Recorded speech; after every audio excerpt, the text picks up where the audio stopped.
and growing the business, we began the process of really focusing on the message of what we call the 4 key components to successful investing. Your investment philosophy, strategy, flexibility, and transparency. The theory was that if you had a rock solid investment philosophy, a philosophy that nobody can shoot a hole in, you would be a successful investor and you wouldn't need to publish or show returns to people. So how does a firm like Nepsis go from 40 million to 450, 460 million of assets under management without publishing returns and without publishing benchmarks? It's 2 things. It is the ideal belief in the message of clarity. You came to Nepsis hopefully because you believe in the ideal of investing with clarity. Now you may or may not know how powerful that message can be, but that intellectual property, in my opinion, is worth billions of dollars long term. This idea that you can provide a level of clarity investors don't have. What do I mean by that? When I go to people and talk to them about investing, they say, well, I have these investments. What are those investments? They're mutual funds. Okay. Mutual fund is not an investment. I'll tell you something that's very true. I've sat down with many financial advisors and many clients. Very, very few have been able to answer this simple question. Anyone want to take a guess what that question is? What's your number 1 holding? Yeah. What's your number 1 holding? And people can't answer it. What's the largest company you own in your portfolio? Are you an investor? If you don't know what your number 1 holding is, let me tell you what. As a business owner, I know what my largest holding is. I'll tell you, every company who has a president, who has an owner, will tell you what their number 1 largest investment is. But Main Street America can't tell you. No wonder they get scared when the market goes down. They don't understand what they own.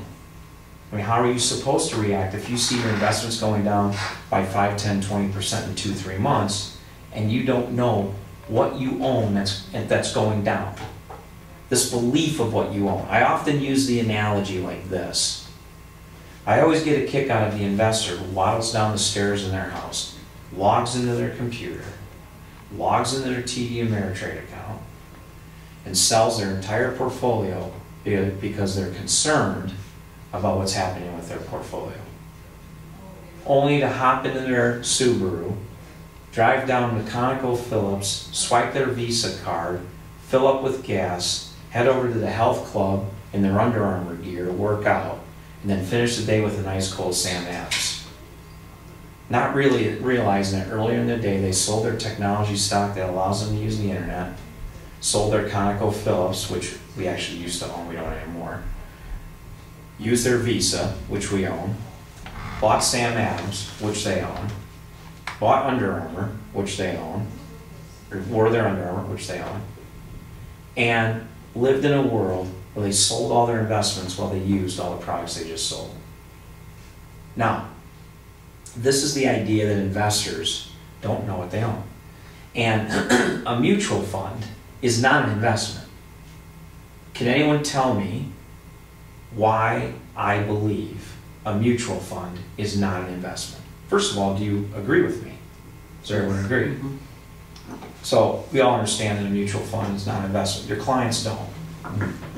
But have you ever sat down with your client and told them a mutual fund is not an investment?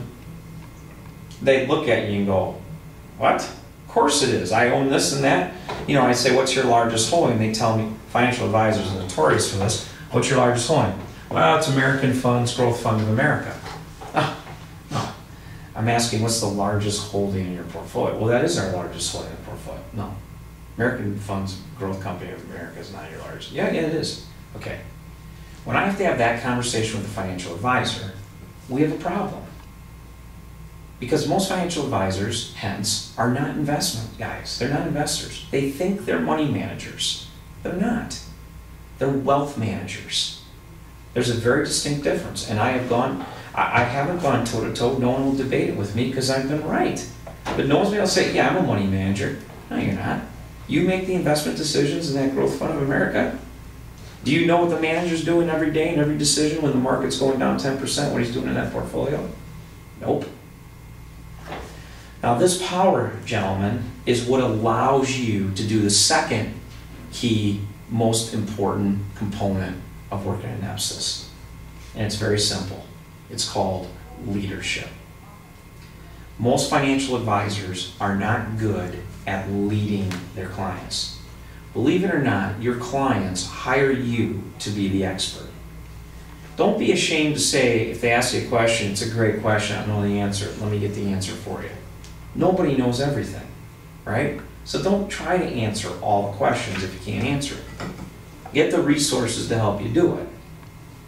But your clients rely on you to lead them and to help them accomplish their goals. And the more you can do that with confidence, and the more you can do that on a consistent basis, the more successful they will be, and therefore the more successful you will be. But that confidence, guys, comes with clarity. And what I'm really excited about for you guys, particularly for Kevin, who's in a different world than you are. You're starting out new. You guys are all relatively new. Kevin's the wily veteran on the block. And I've dealt with veteran advisors a lot. You will find that as you go down the journey here and working with us, and as we continually train and mentor in the process, the power of the message. Do you want to know how I know? Because I have advisors that I've been working with for 3, 4, 5 years who wanted to manage the money themselves. And they've now turned it all over to us. They don't even want to touch it anymore. Financial advisors cannot be money managers. You can't serve two masters. You can't know everything that's going on, manage it accordingly, while also being a financial planner. And the sooner you learn that, the more successful you're going to be. The problem is advisors don't have tools and resources to support them, like we have here, to help you do what frankly you really want to do in the first place anyways, which is have impact in your clients' lives and help them do planning and advise them and help them grow their estates, right? So in 2009, when I decided to become a third-party money manager, in 2010 I was forced to change my name of the company to Nepsis. Nepsis really embodied the message of what we were already touting, which was clarity. And we also started Nepsis Advisor Services. Nepsis Advisor Services was started as a way to bring financial advisors to Nepsis, bring their book of business with, allow them to manage money the way they were doing it at their old firm, but still have access to the clarity message from Nepsis and have Nepsis Capital manage money for their clients where appropriate. And we spent a lot of money, a lot of time, and a lot of resources to build that out. Mark Clark was the guy who was running that. And as that process went on, I became less and less in the front and more in the back. Mark Clark became more and more in the front until we decided that early this year wasn't going to work. You can't serve two masters. You can't say, I believe in your message, I want to tout your message, and then bring your assets all over, talk about the clarity message, and then say, oh, but this client wants to do mutual funds and ETFs. You either believe in the message or you don't.